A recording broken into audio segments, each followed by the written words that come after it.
بسم اللہ الرحمن الرحیم نحمدہ ونصلی علی رسولہ الکریم اما بعد۔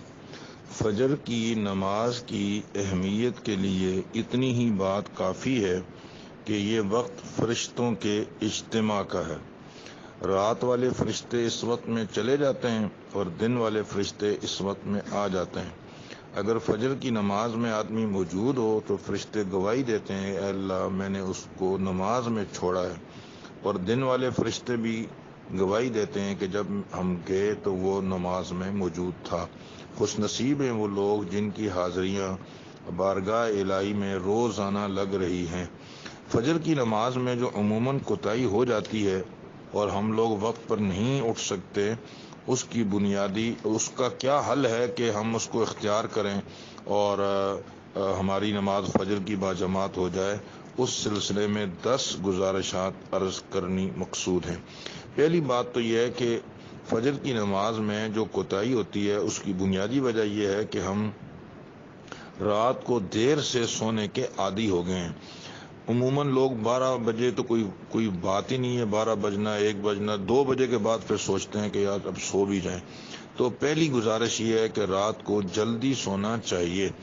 رات کو عشاء کے بعد اگر آپ 100% دین کی باتیں کر رہے ہیں، تسبیحات پڑھ رہے ہیں، تلاوت کر رہے ہیں، اور اتنی دیر تلاوت کی کہ فجر کی نماز آپ کی رہ گئی، تو آپ نے غلط کیا، کوئی نیک کام نہیں کیا۔ حالانکہ آپ نے تو بظاہر نیک کام کیا ہے، مگر اتنی دیر آپ نے نیک کام کیا کہ فجر چلی گئی۔ تو اس لیے جب نیکی کے کام کرنے کی اجازت نہیں ہے تو پھر گناہ کے کام کرنے کی اجازت کہاں ہوگی؟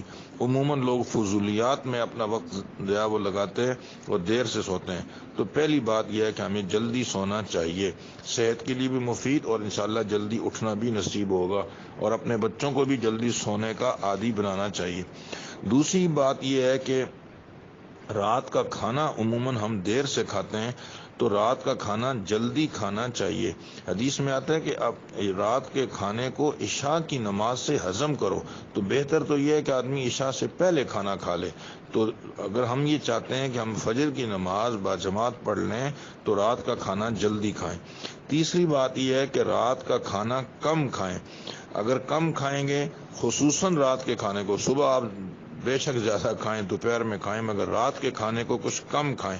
جب کم کھائیں گے تو سستی اور کاہلی پیدا نہیں ہوگی، انشاءاللہ فجر کی نماز میں اٹھنا آسان ہوگا۔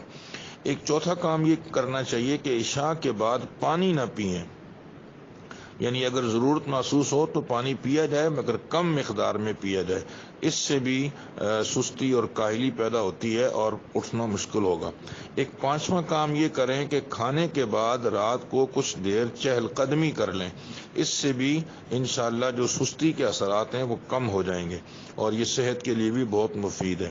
ایک چھٹا کام یہ کریں کہ رات سونے سے پہلے الارم لگا کر سوئیں۔ جیسے آدمی ظاہر ہے کہ موبائل اس وقت موجود ہیں ہر ایک کے پاس، تو 20 کام اور فائدے اس سے اٹھائے جا رہے ہیں، تو الارم بھی لگا لیں اور اس کا مستقل اہتمام ہو الارم لگانے کا کہ اتنے بجے مجھے اٹھنا ہے۔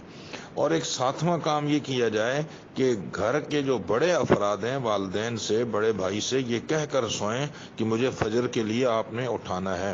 اور ایک 8واں کام یہ کیا جائے کہ قرآن مجید میں سورہ کہف کی آخری 4 آیتیں پڑھ کر سوئیں۔ حضرات کا یہ تجربہ ہے، بڑے حضرات کا، کہ وہ جو آدمی ان آیتوں کو پڑھ کر سوئے گا انشاءاللہ وہ فجر کے لیے بیدار ہو جائے گا۔ ان الذین آمنوا وعملوا الصالحات کانت لہم جنات الفردوس نزلا سے یہ آیات شروع ہوتی ہیں، اور سورت کے آخر تک ان کو وہ پڑھنا چاہیے۔ یہ تقریباً 4 آیتیں ساری۔ ایک نواں کام یہ کرنا چاہیے کہ رات سونے سے پہلے دعا بھی مانگ لینی چاہیے۔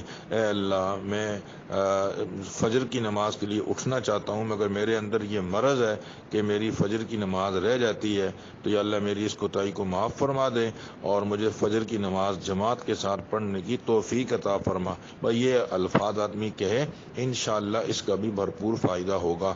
ایک 10ویں اور آخری چیز یہ ہے کہ آدمی اپنے نفس کے لیے سزائیں تجویز کرے۔ مثلا وہ یہ کہے کہ اگر تو نے فجر کی نماز نہ پڑھی تو پھر تجھے 100 روپے صدقہ کرنا ہوگا، 500 صدقہ کرنا ہوگا، اور تجھے جو ہے وہ 10 رکعت نفل نماز پڑھنی پڑے گی۔ ظاہر ہے جب آپ اس طرح کی سزائیں اپنے نفس کے لیے تجویز کریں گے تو خود بخود انشاءاللہ فجر کے لیے اٹھنا آسان ہو جائے گا۔ ان 10 امور کے اہتمام کے بعد اللہ کی ذات سے امید ہے کہ گھر کا ہر فرد فجر کی نماز میں اہتمام کرنے والا ہوگا، اور جب فجر کی نماز آسان ہو جائے گی تو اللہ پاک اس کی برکت سے دیگر نمازوں کو بھی انشاءاللہ آسان فرما دیں گے۔ اللہ تعالی ہمیں عمل کی توفیق نصیب فرمائے۔ وآخر دعوانا ان الحمد للہ رب العالمین۔